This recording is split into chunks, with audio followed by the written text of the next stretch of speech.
అంటే సార్ మనం గత కొన్ని రోజుల నుంచి కూడా చూస్తున్నాం. కొడాలి నానికి హెల్త్ ఇష్యూస్ సరిగ్గా లేవు. ఆయన ఫస్ట్ హైదరాబాద్లో జాయిన్ అయ్యారు హాస్పిటల్లో. తర్వాత ముంబై వెళ్ళినట్టుగా తెలిసింది. ఇప్పుడు మళ్ళీ అమెరికా వెళ్ళబోతున్నారంటూ వార్తలు వచ్చాయి. అయితే ఈ అమెరికా వెళ్ళబోతున్న వార్తల నేపథ్యంలోనే ఇప్పుడు ఆయన మీద లుకౌట్ నోటీస్ అయితే జారీ చేశారు. మరి ఆయన అసలు ఎక్కడున్నారు కొడాలి నాని? మరి ఇప్పుడు అరెస్ట్ చేసే అవకాశాలు ఉన్నాయంటారు సార్? ఇక్కడ మొదటిది 100 మందిని తిన్న రాబందు ఒక గాలివాంతో చచ్చిపోయింది. అలాగా అది సామెత, పాత సామెత. అలాగా వీళ్ళు ఎన్ని తప్పులు చేసినప్పుడు కూడా ఇది రెడ్ బుక్ రాజ్యాంగమా, లోకేష, పవన్ కళ్యాణ, లేకపోయినట్టయితే చంద్రబాబు నాయుడు అన్న పేర్లు తీసి పక్కన పెట్టినట్టయితే ఈ నేరం మీరు చేశారా లేదా, లేదంటే నిరూపించండి, మీ చాలా టైం ఉంది. వాళ్ళు సిట్టు వాళ్ళు, ఈడీలు వీళ్ళందరూ ఇన్వెస్టిగేషన్ టీం అంతా కలిసి నిరూపించిన తర్వాత మీరు ఒప్పుకోండి. శిక్ష ఎవరికైనా తప్పదు కదా. మీరు గతంలో వేసిన శిక్షలకు కూడా మీరు ఇలాగే చెప్పేవారు. చంద్రబాబు నాయుడు అనలేదా మీకు రంభా ఊరసి వచ్చి మీకు సఫరీలు చేస్తారా అని చెప్పేసి, మీకేం బెడ్రూమ్ కావాలా, ఏసీ రూములు కావాలా అనలేదా? అందువలన ఇవన్నీ ఎక్స్ట్రా మాటలు. ఆ మాటలు ఎవరన్నా తప్పే, వాళ్ళు వైసీపీ వాళ్ళన్నా తప్పే, తెలుగుదేశం వాళ్ళన్నా తప్పే. నువ్వు శిక్షలు నువ్వు పొరపాటు తప్పుడు చేశావు. ఆ తప్పుడు ఎవరికి చెందినవి? ప్రజలకు చెందినవి. ప్రజలకు ఎలా చెందినవి? ప్రజల సంక్షేమం కోసం కేటాయించబడినటువంటి నిధుల్ని ప్రజలకు అందకుండా వాళ్ళు ఒక పక్క అన్నమో రామచంద్ర అంటుంటే ఆ నిధుల్ని మింగేశాం. ఒక నిధులనే కాదు, బియ్యం కానీ, తర్వాత పప్పు, ఉప్పు, ల్యాండ్స్, ఒకటి కాదు కనిపించిన ప్రాపర్టీస్ని అన్నిటినీ కూడా కబ్జా చేశావు నాయకుడిగా నువ్వు. ఈరోజు కబ్జా అని ఎందుకు మాట్లాడుతున్నానంటే, ఎంత ల్యాండ్ కబ్జా చేశారో విజయసాయిరెడ్డే చెప్తున్నాడు. అక్కడ విశాఖపట్నం పరిసర ప్రాంతాల్లో దగ్గర దగ్గర ఈ విజయసాయిరెడ్డి గారి ఆధ్వర్యంలో, స్వరూప నందేంద్ర స్వామి గారి ఆధ్వర్యంలో బినామీ పేర్లతో ఎంత ల్యాండ్ కబ్జా చేశారో తెలిసిపోయింది. తప్పు ఒప్పుకోండి, ఓ మంచి రాజకీయ నాయకుడిగా మిగులుతారు. తప్పుని 10 మంది దగ్గరికి, 10 మంది మీద వేయడానికి ప్రయత్నం చేస్తే ఇంకా పెరుగుతుంది. ఇది ఒకటి. రెండవది ఏంటంటే, ఇందులో మనం కొడాలి నాని గురించి మీరు అడిగినట్టుంది.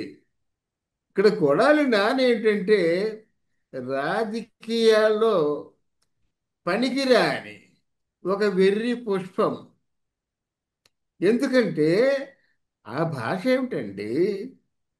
శాసన సభలోకి వెళ్ళిన తర్వాత ఆయన్ని ఒరే అప్పారావు, ఒరే సుబ్బారావు అని పిలవచ్చు కదా. అలా మనం పిలవం కదా, అధ్యక్ష అంటాం. ఎంత మంచి భాష అది! అంటే ఆ స్థాయిలో మిగతా భాష అంతా ఉండాలి. దానికి ప్రేరణ చెంది ప్రజలు కూడా ఇన్స్పైర్ అవ్వాలి.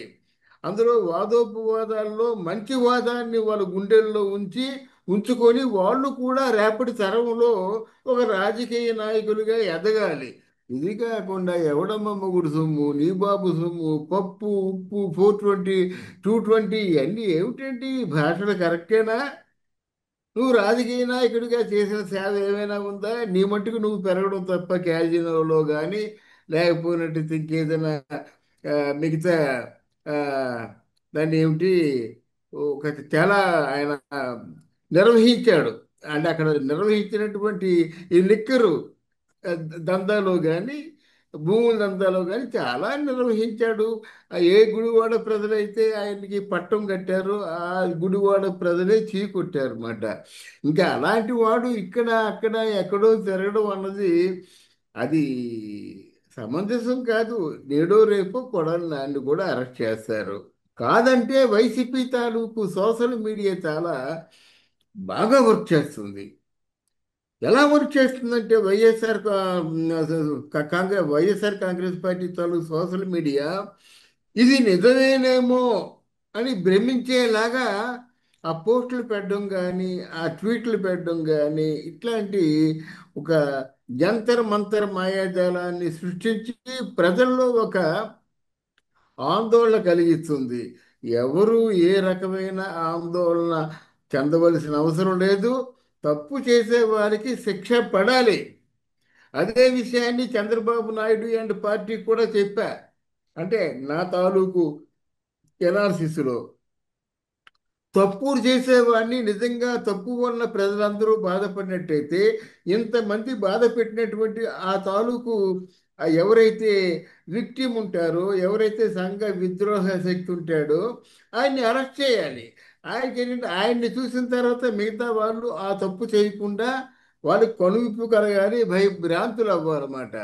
అది ఏ ఒక్కరితోనో ప్రారంభం అవ్వాలి. మళ్ళీ మీరు పార్టీలోకి వస్తారా, సీఎం అవుతారా, రారా తీసి పక్కన పెట్టండి. మీరు మంచి పరిపాలన అందించారు. మీ పాలన చూసి మిగతా వాళ్ళు ఇన్స్పైర్ అయ్యి ఏమైనా మీరు చేయండి, కానీ తప్పు చేస్తే తాట చేస్తారనే పడికట్టు పదాలు ఉంటాయి కదా, వాటిని నిజం చేయండి. తాట తీస్తా అనేసి ఇంట్లో బెడ్రూమ్లో పడుకోవడం కాదు, తాట తీసి చూపించండి. అది నేను చెప్పదలుచుకుంది. ఇక్కడ కొడాలి నాని ఇవ్వడం రేపు అమెరికా వెళ్ళడం లేదు, ఎక్కడికి వెళ్ళడం లేదు. అక్కడ లుకౌట్ నోటీస్ వచ్చిన తర్వాత ఆయన పాస్పోర్ట్ ఎలా శాంక్షన్ చేస్తారండి? లుకౌట్ నోటీస్ అందుకే కదా, ఎవరైనా బయటికి పారిపోయినట్టయితే జాగ్రత్తగా, ఇది చాలా చాలా కేసుల్లో ఉన్నాడు, చాలా నేరస్తుడు, ముద్దాయి నేను పంపించవలసిన అగత్యం లేదు, మీరు ఎట్టి పరిస్థితుల్లో పంపించవలసిన అవసరం లేదు అన్న హెచ్చరికే, హెచ్చరిక ఆ లోన్ కేసు కనుక ఈయన వెళ్ళడు. ఈయన అనకపోయినట్టు ఇంకేమిటి? పవన్ కళ్యాణ్ తప్పు చేశాను క్షమించు, అమ్మ ఎవరు భువనేశ్వరి తల్లిని తప్పు మాట్లాడాను క్షమించు, చంద్రబాబు తప్పు మాట్లాడాను క్షమించని వాళ్ళు అన్నా అనకపోయినా ఈ సోషల్ మీడియా రాస్తుంది. ఎందుకు చాచి చెప్పదెబ్బ కొట్టేసి క్షమించమని కాలు పట్టుకుంటే దాన్ని క్షమిస్తే అంతకంటే మూర్ఖుడు ఎవరైనా ఉంటారా? గనక డెఫినెట్గా ఇవాళ రేపో కొడాలి నాని వల్లభనేని వంశీ పక్కకి ఆయనకి ఎవరు లేరు అంటున్నాడు. అసోసియేట్ ఎవరు లేరండి, నాకు తోడు ఎవరు లేరు అంటున్నారు. కనుక వీళ్ళు పెద్ద మనసు చేసుకొని కొడాలి నాన్ని వల్లభనేని వంశీ పక్కకి పంపించి ఒక మంచి తోడుని ఇస్తారని మనం కోరుకుందాం. సార్, ఇదంతా ఒక చిన్న ఒక డ్రిమటిక్గా సాగుతుందండి రాజకీయాలన్నీ కూడా. పిన్నెల్లి రామకృష్ణారెడ్డి ఉన్నాడు, ఊర్లోనే ఉన్నాడు, 4 రోజులు కనబడటం లేదని చెప్పారు. చెన్నైలో ఉన్నారు, చెన్నై అంతా గాలించాము, జల్లెడ పట్టాము, కనబడలేదని చెప్పారు. ఓ రోజు అర్ధాంతరంగా కనిపించాడు ఓ లాయర్ దగ్గర. కానీ ఇవన్నీ ఉంటే పోలీసులకి తెలియని అవసరం కాదు. అలాగని మీరు పోలీసులను అనుమానిస్తారా అంటే దాన్ని నేను సమాధానం చెప్పలేను. కానీ ఏదైనా పోలీసులు తాలూకు దృష్టిలో ఉంటారు. అలాగే రాజకీయ నాయకుడు చంద్రబాబు నాయుడు లాంటి ఒక ఆ, ఉద్దండుడైన రాజకీయ నాయకుడికి ఈ కొడాలి నాని ఎక్కడున్నాడో తెలియనటువంటి పరిస్థితి కాదు. వాళ్ళు ఏం చేస్తారంటే పౌరాపరాలు ఆలోచిస్తారు. వీళ్ళు ఒక రాంగ్ స్టేట్మెంట్లు 2 ఇచ్చారు.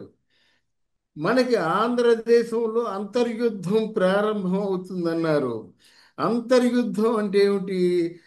అంటే మెయిన్ సిటీస్ ఏవైతే ఉన్నాయో, అంటే పరాయి దేశస్తులు శత్రువులో వచ్చి ఎలాగైతే చెల్లా చెదురుగా ప్రజల్ని చెదరగొట్టేసి హింసలు పెడతారు, తతేమో ఈ మర్డర్లు చేస్తారు, ఇటువంటివి కూడా మేము చేస్తామని హెచ్చరిస్తున్నారు. ఒక పక్క జగన్మోహన్ రెడ్డి మీసం మెలివేస్తూ మేము మళ్ళీ వస్తే 7 14 సముద్రాలు చెప్పంటే చెప్పలేడు ఆ 14 సముద్రాలను. బట్ మాట వరుసగా అనేసాడు. 7 14 సముద్రాలు దాటి ఎక్కడున్నా మీరు రిటైర్ అయిపోయినా సరే మిమ్మల్ని తీసుకొచ్చి మామూలు కొడితే ఆయనకి సాటిస్ఫాక్షన్ ఉండదంట. ఆ గుడ్డలు ఊడదీసుకోవడం అనేది ఆ పార్టీలో బాగా ఆనవాయితీ. అలా ఎంపీ లాంటి ఓ నాయకులు కూడా గుడ్డలు ఊడి తీసుకొని ప్రపంచానికి ఆయన మంచి అందమైన మెసేజ్ని ఇచ్చారు. ఆ మెసేజ్ నేను క్యారీ చేస్తున్నాడు. ఈ పోలీసుల్లో కూడా గుడ్డలు ఊడగొట్టి మరి కొట్టేస్తాం మేము అని చెప్తున్నారు. ఏవైనా ఇంకిత జ్ఞానం ఉందా? అంటే ఇట్లాంటి ఏదైనా ఆంధ్రదేశంలో శాంతి భద్రతలకు ఏదైనా ఆటంకాలు వస్తాయేమో అని మాత్రమే చంద్రబాబు నాయుడు ఆలోచిస్తున్నాడు. అదే మోదీ కూడా ఆలోచిస్తున్నాడు. ఇప్పుడు మిగతా వాళ్ళు ఎవరు పేరుని నేలనుకోండి మూసి పారేస్తారు అవుతున్న కొడాలి నాని. ఎందుకంటే మాటలతో రెచ్చగొడతాడు.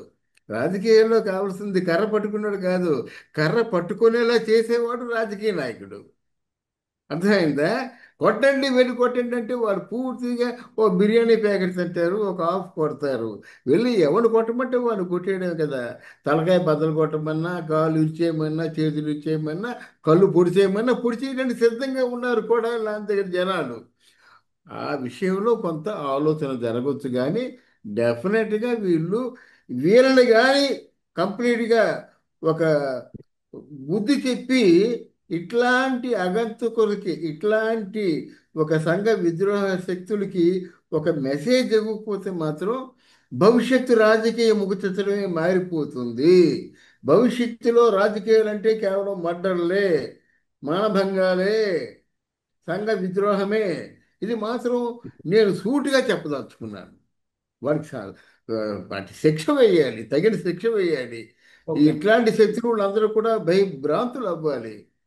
అప్పుడే కొంత కంట్రోల్ చేసిన వాళ్ళు అవుతారు. ఈ రాజకీయ లబ్ధులు అవి చూసుకుంటే జరగదు. ఎవరో ఒకరు ముందు అడగాలి, ముందు అడుగు వేయాలి. అదే కదా పవన్ కళ్యాణ్ అంటాడు, ఒక్కడితోనే ఉద్యమం ప్రారంభం అవుతుంది, 10 అడుగులతో ప్రారంభం అవద్దు. ఆ ఒక్క అడుగు వేయవలసినటువంటి సమయం వచ్చింది. మీరు అన్నట్టు జగన్మోహన్ రెడ్డి గారు వార్నింగ్ ఇవ్వడం చూసాం సార్. ఇప్పుడు ఏ బుక్ లో రాసుకుంటారు ఆ బుక్ లో రాసుకోండి, మనం అధికారంలోకి వచ్చిన తర్వాత వాళ్ళు రిజైన్ చేస్తున్నా సరే మనం తీర్చుకుందాం ప్రతీకారం అన్నట్టుగా మాట్లాడుతున్నారు. సో మరి ఏంటి కల్చర్ మారిపోతుందా అంటే వరుసగా కేసులు వీళ్ళ మీద నమోదవుతున్నట్టు మైండ్ బ్లాక్ అయిపోయిందని కూడా జగన్మోహన్ రెడ్డి గారు అన్నారు. సో మరి దీన్ని ఏ విధంగా చూడొచ్చు అంటారు రేపు ఒకవేళ వైసీపీ అధికారంలోకి వస్తే? జగన్మోహన్ రెడ్డి మాటల్ని చాలా పెద్దలు కేంద్ర ప్రభుత్వంలో ఉన్నటువంటి ఈవెన్ జస్టిస్తో, సుప్రీంకోర్టు జస్టిస్తో మాత్రం వాళ్ళతో సైతం ఖండించాలండి. రాజకీయాలు అంటే ప్రజలందరూ మీకు పట్టం కట్టి, ప్రజలందరూ మీ పల్లకి మోసి, వాళ్ళకి ఏ తరతరాలుగా తరగకుండా ఉన్నటువంటి పేదరికాన్ని రూపుమాపుతారని మిమ్మల్ని ఎంపిక చేసుకున్నారు, మిమ్మల్ని నాయకులు చేశారు. కానీ ఎవరో మీ తాలూకు మీకు పడదని మీ గోళీలు ఆడుతుండగా దెబ్బలాటలో ఆడు మిమ్మల్ని కొట్టాడని నేను వెళ్ళాను చంపేస్తానంటే దానికి ప్రజలకు సంబంధం ఏంటండి? అసలు ఈ మాటలు ఏమిటండి? మేము ఒక పక్క రోజా అంటుంది మేము కానీ పవర్లోకి వచ్చినట్లయితే మీకు అంత చూస్తామని, ఒక పక్క విడుదల రజని అంటున్నారు. ముందు వాళ్ళు మూసేయాలి కదండి. మేము అంటే వాళ్ళు అంతు చూడడానికి ఆ ప్రజలు వీళ్ళు ఎంపిక చేసుకుంటారు. అంటే రాజకీయ నాయకుడిగా మీరు నేర్చుకుంది, మీకు పాలిటిక్స్లో చెప్పింది ఇదేనా? కక్ష సాధింపు, పగ సాధింపు, ఆ, మర్డర్లు, ఇవేనా చెప్పారు మీకు? మరి గాంధీ లాంటి ఒక జాతి పెద్ద చెప్పింది ఏమిటి? అహింస అన్నారు. అట్లాంటి స్లోగన్ ఎత్తుకోవచ్చు కదా మీరు. అది లేదు. వాళ్ళు కొట్టారు మేము కొడతాం, వాళ్ళు తిట్టారు వాళ్ళు ఒక తిట్టారు మేము 10 తిట్లు తిడతాం. ఇది మాత్రం రాజకీయాల్లో తెలుగుదేశం పార్టీ కావచ్చు, వైఎస్ఆర్సీపీ కావచ్చు, ఎవరైనప్పటికి కూడా వాళ్ళు శిక్షార్హులే.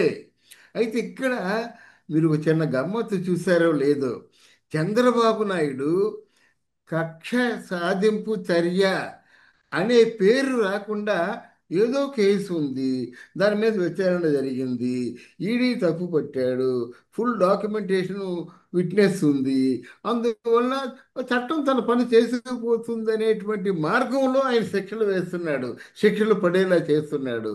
అది ఒకందుకు మంచిదే కదా.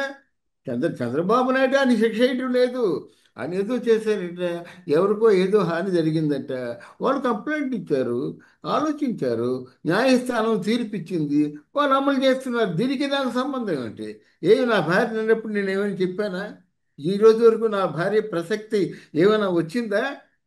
అని నన్ను మాట్లాడినప్పుడే నేను నోరెప్పలేదు, ఏడ్చాను తప్ప అని చెప్పొచ్చు. అందువల్ల అట్లాంటి రాజకీయాలు ఉన్నా పర్వాలేదు. ఆయన దారిని పోతున్నాడు, పరిశ్రమలు అంటున్నాడు, పెట్టుబడులు అంటున్నాడు, ఏదో మొత్తానికి ఏంటంటే అందరినీ కూడా సుభిక్షంగా ఉండడానికి, వయోవృద్ధులు కూడా సుభిక్షంగా ఉండడానికి ఏవో పథకాలు ఇస్తున్నాడు. ఈ సమాజానికి అవసరమైన పథకాలు, సమాజానికి అవసరమైన పథకాలండి. ఎక్కడో ఎవరికో 10,000 ఇస్తే తాగి పడిపోతాడు వాడు. అలా కాకుండా వృద్ధాప్యంలో ఉన్నవాడికి పెన్షన్ తప్పకుండా రావాలనుకోవడం, లేకపోతే ఇది చిన్న వికలాంగుడికి ఏమో డబుల్ పెన్షన్ రావాలనుకోవడం. ఎంతమంది నిశ్చింతగా బతుకుతున్నారండి? నెల అయ్యేసరికి 7,000 వస్తుంది, 1,000 రూపాయలు అద్దె కట్టుకున్నా, 5,000 రూపాయలు పుచ్చుకున్నా ఓ 1,000 రూపాయలు మిగులుతుంది మందులకి. అని ఇట్లాంటి ఆ, పరిశ్రమ చేస్తున్నాడు చంద్రబాబు నాయుడు.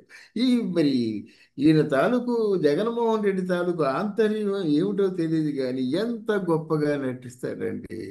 ఎందుకు చేస్తున్నారో తెలీదు, వాళ్ళకి బుర్ర ఉందో లేదో తెలీదు, ఎందుకు మమ్మల్ని హింస పెడుతున్నారో తెలీదు. మా పరిపాలనలో ఒక్కడినైనా పన్నెత్తి మాట అన్నామంటే మనకి గుండెల్లో కలుక్కుమంటుందన్నమాట. మీ పరిపాలనలో ఎవరిని తిట్టలేదా?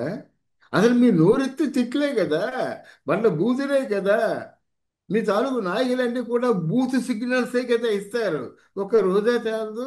నేను కాక మొన్న ఆడంగి వెధవులారా అన్నది మీ చెవుడా, మీ వినిపించలేదా? అలాగే జనవాణి కార్యక్రమం విశాఖపట్నంలో చూపుడు వేళ్లతో ఏదో సైగ చేసింది. ఆవిడకి ఏదో గుర్తుకొచ్చి అందరూ నవ్వుకున్నారు. అయిపోయి తప్పు, ఇట్లాంటి బూతు సిగ్నల్స్ ఇస్తావేంటమ్మా, తప్పు కదా అన్నప్పుడు మీరు ఏమైనా ఆవిడకి వార్నింగ్ ఇచ్చారా? కొడాలి నానికి వార్నింగ్ ఇచ్చారా? ఎందుకు? అలాగే వల్లభనేని వంశీకి వార్నింగ్ ఇచ్చారా? అవన్నీ మీకు వినిపించలేదా? మా పరిపాలనలో ఎవరిని పన్నెత్తి మాట్లాడలేదు, ఎవరిని శిక్ష వేయలేదు. అరే ఒక ఉమ్, కరడు కట్టినటువంటి తెలుగుదేశం పార్టీ, ఆయన పేరు మర్చిపోయానండి. ఆయన చంద్రబాబు నాయుడు జై తెలుగుదేశం అంటే ఇలాగ అడ్డంగా పడగొట్టి గుద్దులు గుద్దు